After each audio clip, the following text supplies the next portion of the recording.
আসসালামু আলাইকুম রহমতুল্লাহ।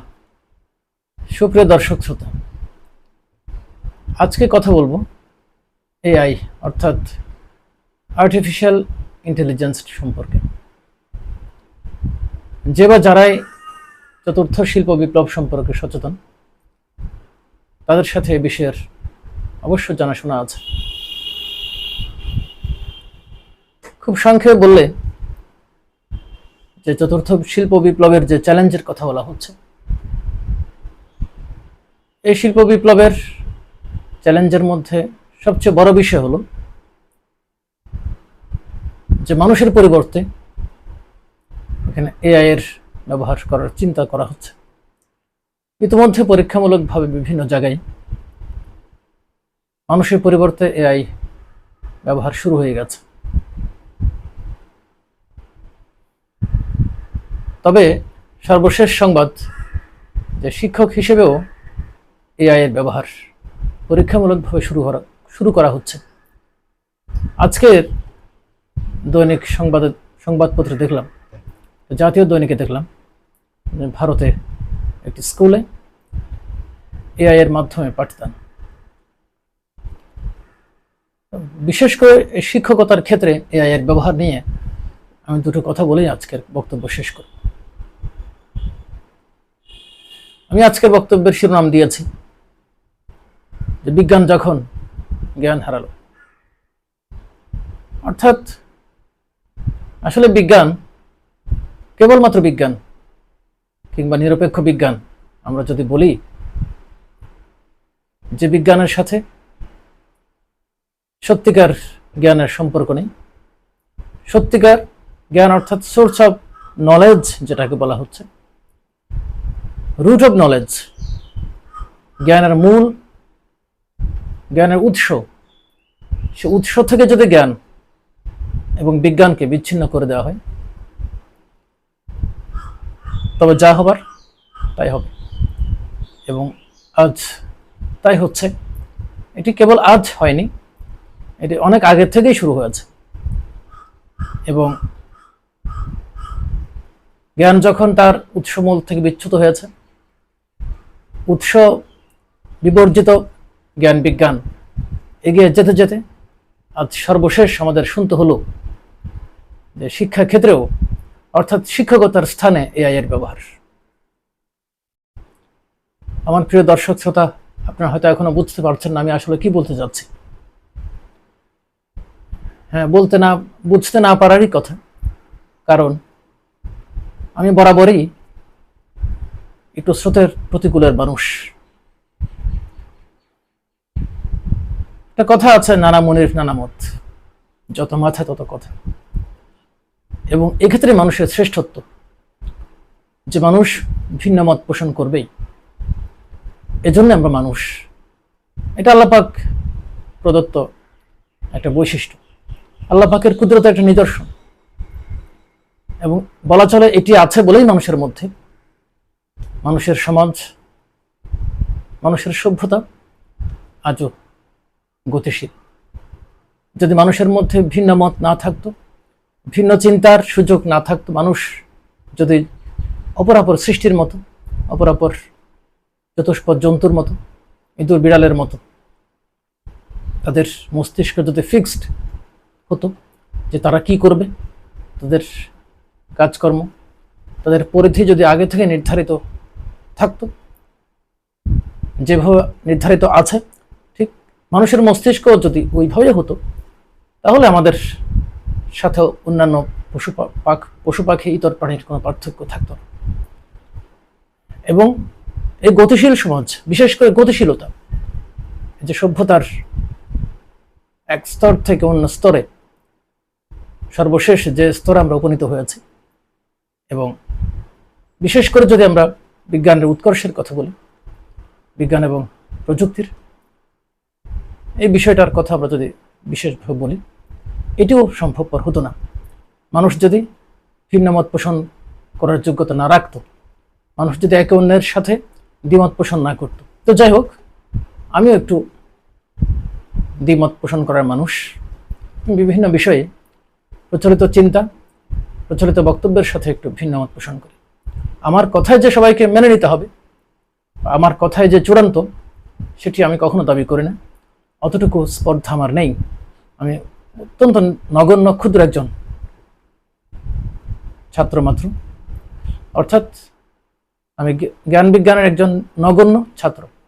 আমি চেষ্টা করি জ্ঞান বিজ্ঞানের বিভিন্ন শাখায় বিচরণ করার, সেখান থেকে 2-1 চামচ আহরণ করার চেষ্টা করি, এই এতটুকুই। ওসব করতে গিয়ে আবার যেহেতু শিক্ষকতাও করি, এই কারণে ভিন্ন মত পোষণ করার চেষ্টা করি। আমার সাথে যখন কোনো বিষয় না মেলে জ্ঞান বিজ্ঞানের বিভিন্ন শাখায়, সেখানে আমি আমার বক্তব্য উপস্থাপন করি। এই বিষয়গুলো আমি আমার ক্লাসরুমে শেয়ার করি। তো আজকে মিডিয়াতে সবার সাথে একটু শেয়ার করছি এআই নিয়ে। তো আমি যেটা বলছিলাম যে বিজ্ঞান যখন জ্ঞান হারালো, কেন আমি এমন বলছিলাম সে কথা আমি বলেছি আগেও, যে এর মূল কথা হলো, আমার মূল বক্তব্যের সূত্র হলো যে আসলে জ্ঞান বিজ্ঞান যখন থেকে তার রুট হারিয়েছে, মূল হারিয়েছে, উৎস মূল থেকে বিচ্যুত হয়েছে, তখন থেকেই জ্ঞান বিজ্ঞানের বাহ্যত মনে হচ্ছে জ্ঞান বিজ্ঞান অনেক দূরে গিয়েছে, অনেক উৎকর্ষ সাধন করেছে। হ্যাঁ, একটা দিকে তারা অবকাঠামোগত দিক থেকে তারা কিছু যন্ত্রপাতি আবিষ্কার, এসবের দিক থেকে তারা কিছু উৎকর্ষ দেখিয়েছে, কিন্তু আরেক দিকে বলবো না, বলা চলে তার বিপরীতে বৃহৎ অংশ তারা মারাত্মকভাবে নিচের দিকে ধাবিত হচ্ছে। ধাবিত হতে হতে সর্বশেষ যে তথ্য আমরা জানলাম, সেটিকে আমি বলবো এটা জ্ঞান বিজ্ঞানের একটি চরম ধসেরই একটি দৃষ্টান্ত। অর্থাৎ বিজ্ঞান প্রযুক্তিবিদরা যারা এই সিদ্ধান্ত নিয়েছেন শিক্ষকতার ক্ষেত্রে, শিক্ষক হিসেবে এআইকে তারা ব্যবহার করবেন, তারা তাদের সে অজ্ঞতার, চূড়ান্ত অজ্ঞতার তারা প্রমাণ দিয়েছেন। আমি ক্ষুদ্র পরিসরে বা সীমিত পরিসরে দু একটা কথা বলি। এই ক্ষেত্রে আমি কিসের ভিত্তিতে তাদেরকে বলতে চাই যে তারা অজ্ঞতার পরিচয় দিয়েছেন, এর কারণ একটাই, আমি আবারও বলছি, জ্ঞান বিজ্ঞান যারা চর্চা করছেন বর্তমানে, বিশেষ করে আমি বলবো পশ্চিমা বিশ্ব, ইউরোপ, আমেরিকা এবং শিল্পোন্নত দেশগুলোতে, মুসলিম দেশগুলো ছাড়া অপরাপর দেশগুলো, মুসলিম শিল্পোন্নত দেশগুলোতে যারা জ্ঞান বিজ্ঞান চর্চা করছেন, তাদের বেশিরভাগই, বলা চলে অধিকাংশই, তারা মহান রবের শিক্ষা থেকে, অর্থাৎ জ্ঞান বিজ্ঞানের মূল উৎস মহান রবের কাছ থেকে আসা যে জ্ঞান, ওয়াহির জ্ঞান, কোরআন আল কারীম, সেই কোরআন আল কারীমের জ্ঞান থেকে তারা বিচ্যুত। এবং এখন যে যুগে আমরা, যে আধুনিক যুগে বসবাস করছি, সে আধুনিক জ্ঞান বিজ্ঞানের শুরুই হয়েছিল মূলত জ্ঞান এবং বিজ্ঞান থেকে এই মহান রবের অস্তিত্বকে মুছে দিয়ে, মহান রবের অস্তিত্বকে অস্বীকার করে বস্তুগত চিন্তা, পর্যবেক্ষণ, গবেষণা ইত্যাদির মাধ্যমে তারা যেটুকু আহরণ করতে পারছেন, তারা যেটুকু উপলব্ধি করতে পারেন, পর্যবেক্ষণে তাদের যেটুকু ধরা পড়ে, সেটি অবলম্বন করে তারা এগিয়ে নিয়ে এসেছেন, এগিয়ে নিয়ে চলেছেন আধুনিক যুগের জ্ঞান বিজ্ঞান। এবং এটি হলো আধুনিক জ্ঞান বিজ্ঞানের মূল ভিত্তি। যা কিছু দেখা যায়, যা কিছু পর্যবেক্ষণের মাধ্যমে উপলব্ধি করা যায়, যন্ত্রপাতির মাধ্যমে বা ইন্দ্রিয় শক্তির মাধ্যমে, বিচার বিশ্লেষণ, অভিজ্ঞতা ইত্যাদির আলোকে যা কিছু ধরা পড়ে, বোঝা যায়, এটি হলো আধুনিক জ্ঞান বিজ্ঞানের মূল কথা। কিন্তু এখানে আধুনিক জ্ঞান বিজ্ঞানের চূড়ান্ত ব্যর্থতা, যে তারা ভুলে গিয়েছে, কারণ তাদের তো জানা নেই, ভুলে যায়নি, তাদের তো এই কথা, আধুনিক জ্ঞান বিজ্ঞানের এই কথাটি জানাই নেই যে জ্ঞান বিজ্ঞানের উৎস কি, তাদের সেটা জানাই নেই আল কোরআন। এজন্যে সঙ্গত কারণেই তারা তাদের সবকিছুকে ওইভাবে মহান রবের পরিচয় বিবর্জিত করেই, মহান রবের সাথে সম্পর্কহীন করেই শিক্ষা, সংস্কৃতি, সভ্যতা সবকিছুই, বিজ্ঞান বলি আর দর্শন বলি, সাহিত্য, সবকিছুই তারা ওইভাবেই চর্চা করছেন, এগিয়ে নিয়ে যাচ্ছেন। সর্বশেষ অন্যান্য সেক্টরের মতোই তারা ভাবতে শুরু করে দিয়েছেন। তারা চিন্তা করছেন যে শিক্ষকতার ক্ষেত্রেও যদি এআই প্রযুক্তি ব্যবহার করা যায়, এআই শিক্ষক নিয়ে আসা যায়, তবে শিক্ষা ক্ষেত্রেও মনে হয় বিরাট উন্নতি করা সম্ভব। কিন্তু তাদের জানা নেই যে শিক্ষা কি, তারা সেটা ভুলে গিয়েছে। আধুনিক জ্ঞান বিজ্ঞান মনে করে শিক্ষা মানে হলো জাগতিক উন্নতি, অর্থাৎ এই বস্তুগত উন্নয়ন, অর্থনৈতিক উন্নয়ন, সামাজিক উন্নয়ন, রাষ্ট্রিক উন্নয়ন, এক কথায় মানুষের চাক্ষুষ যা কিছু দেখা যায়, মানুষের উপায় উপকরণ, বাহ্যিক যে বিজ্ঞান প্রযুক্তি, যা কিছু আমরা ধরতে পারছি, ছুঁতে পারছি, আমরা ব্যবহার করতে পারছি, অবকাঠামোগত এসব, এর যতটা উন্নতি ঘটানো যায় সেটি আসল উন্নতি। এটি হলো আধুনিক জ্ঞান বিজ্ঞানের কথা। এখন সেই দৃষ্টিভঙ্গি থেকেই তারা অপরাপর ক্ষেত্রের মতো ভাবতে শুরু করেছেন। শিক্ষকতার ক্ষেত্রেও অনায়াসে এআই শিক্ষক নিয়ে আসা যায়, কিন্তু তাদের অজ্ঞতা, তাদের ব্যর্থতার মূল সূত্রটি হলো যে তাদের জানা নেই যে শিক্ষাটা আসলে কি, শিক্ষার উদ্দেশ্য কি।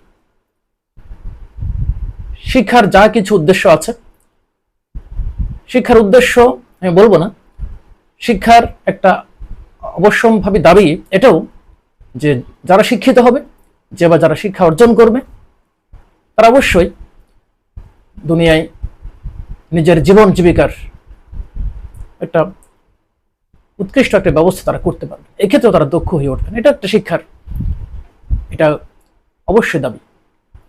কিন্তু বর্তমান সময়ে এটি হয়েছে আমাদের আধুনিক শিক্ষার, আধুনিক প্রাতিষ্ঠানিক শিক্ষার মূল ভিত্তি যেন হয়ে পড়েছে, মূল বিষয় যেন হয়ে পড়েছে এটি, যেটাকে আমরা নাম দিয়েছি কেরিয়ার। অর্থাৎ উন্নত কেরিয়ার গঠনে আজ শিক্ষার মূল উদ্দেশ্য।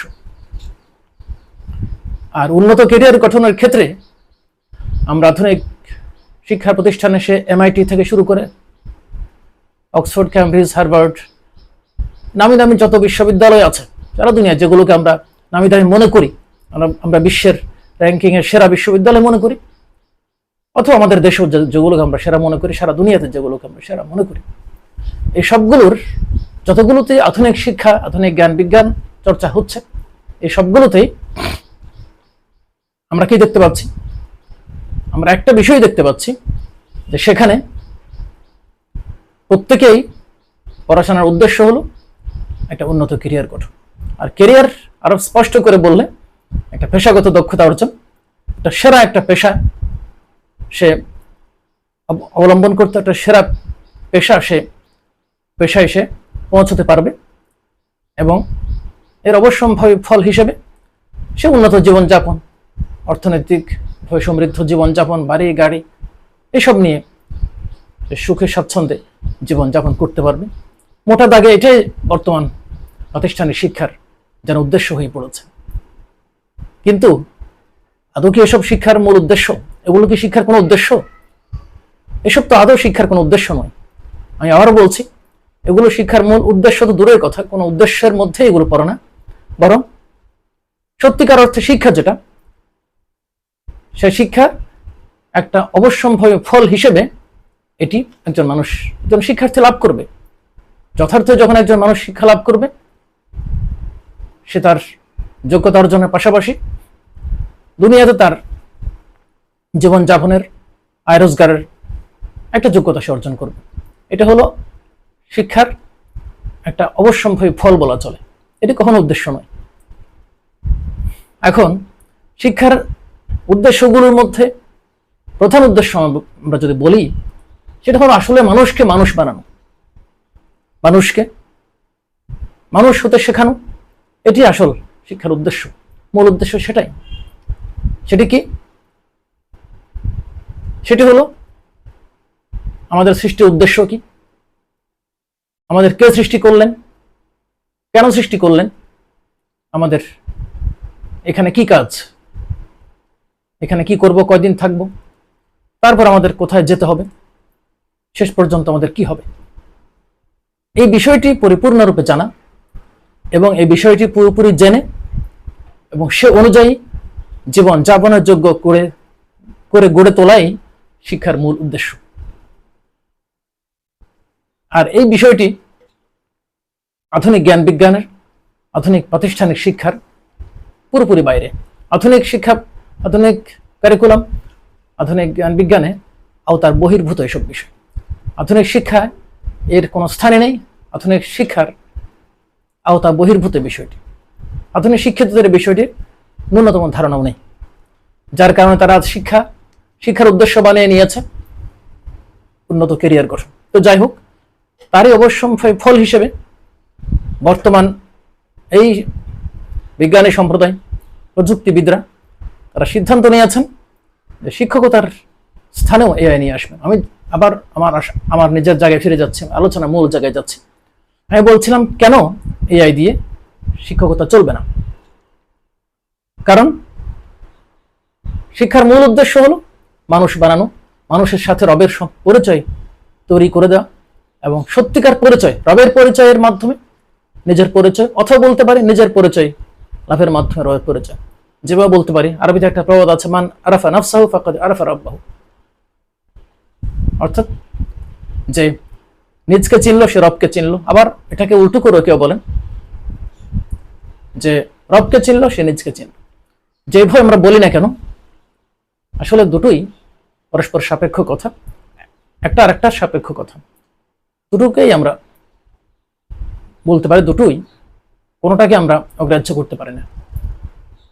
অর্থাৎ মানুষ বানানো, এই মানুষ বানানোর কাজটা কোনো মানুষকে যন্ত্র দিয়ে মানুষ বানানো যায় না। মানুষকে মানুষ বানানোর জন্য কি প্রয়োজন? মানুষের সাহচর্য প্রয়োজন। এটা খুব সহজে আমরা দৃষ্টান্ত নিতে পারি।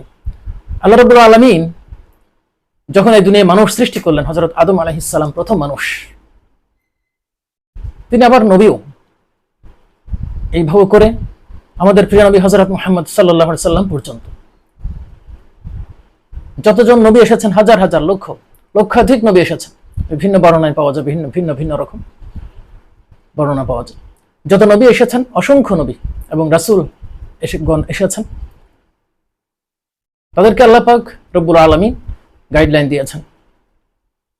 কাউকে কিতাব দিয়েছেন, কিতাব সহ পাঠিয়েছেন, আবার কাউকে পূর্ববর্তী নবীদের কিতাবের উপর অনুসরণ করার জন্য তাদেরকে মনোনয়ন দেওয়া হয়েছে এবং তারা পূর্ববর্তী নবীদের কিতাবের উপর মানুষদেরকে দাওয়াত দিয়েছেন, তাদেরকে আহ্বান করেছেন। এখান থেকে যে বিষয়টি স্পষ্ট হয়ে যায় যে মানুষকে মানুষ বানানোর জন্য নবীর প্রয়োজন হয়েছে। আল্লাহ চাইলে কেবল কিছু কিতাব পাঠিয়ে দিতে পারতেন, আসমান থেকে নাজিল করতে পারতেন, ফেরেশতাদের মাধ্যমে পাঠাতে পারতেন, ফেরেশতাকে আল্লাহ নবী বানাতে পারতেন, কিন্তু ফেরেশতারা তো মানুষ না। এখান থেকে এটিও স্পষ্ট আমরা বুঝতে পারি যে মানুষকে মানুষ বানানোর জন্য মানুষের প্রয়োজন। ঠিক একইভাবে একজন শিক্ষার্থীকে যথার্থ মানুষ হিসেবে তৈরি করার জন্য, যথার্থ সফল শিক্ষার্থী বানানোর জন্য, সত্যিকার মানুষ তৈরি করার জন্য তাকে সত্যিকার মনুষ্যত্ব সম্পন্ন মানুষ শিক্ষক লাগবে। কোনো এআই, কোনো যন্ত্র মানুষকে মানুষ বানাতে পারবে না। কোনো এআই বা যন্ত্র দিয়ে হয়তো কোনো টেকনিক্যাল দিক শেখাতে পারে, কোনো বিষয়ে দক্ষতা তাকে ডেভেলপ করতে পারে, তার কোনো বিষয়ভিত্তিক তাকে একটা জাগতিক কোনো ক্ষেত্রে তাকে দক্ষ করে তোলার ক্ষেত্রে সহযোগিতা করতে পারে। কিন্তু শিক্ষার যে উদ্দেশ্য, যে উদ্দেশ্য মানুষ বানানো, সেই মানুষ বানানোর কাজটা কখনোই মানুষ শিক্ষক ছাড়া সম্ভব না। আর মানুষ শিক্ষক ইউরোপ আমেরিকার মতো হাফ প্যান্ট পরা কিংবা সেই শর্ট মিনি স্কার্ট পরা নারী শিক্ষক শরীরের অধিকাংশ প্রদর্শিত পোশাক পরিধান করে, অথবা মনুষ্যত্বহীন, নীতি নৈতিকতাহীন, চরিত্রহীন এবং আল্লাহতে অবিশ্বাসী, সংশয়বাদী এমন কোনো শিক্ষকের দ্বারাও কিন্তু সম্ভবপর নয় মানুষ বানানো।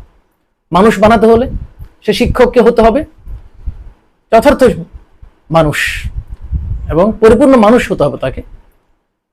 একজন শিক্ষকের মধ্যে যতটা মনুষ্যত্ব থাকবে তিনি ততটা উপযুক্ত ছাত্র তৈরি করতে পারবেন। তো এটাই ছিল আমার আজকের আলোচ্য বিষয়। তো সবাইকে ধন্যবাদ। এরপর আর একটা বিষয়ে কথা বলবো ইনশাআল্লাহ। আসসালামু আলাইকুম ওয়া রাহমাতুল্লাহি ওয়া বারাকাতুহু।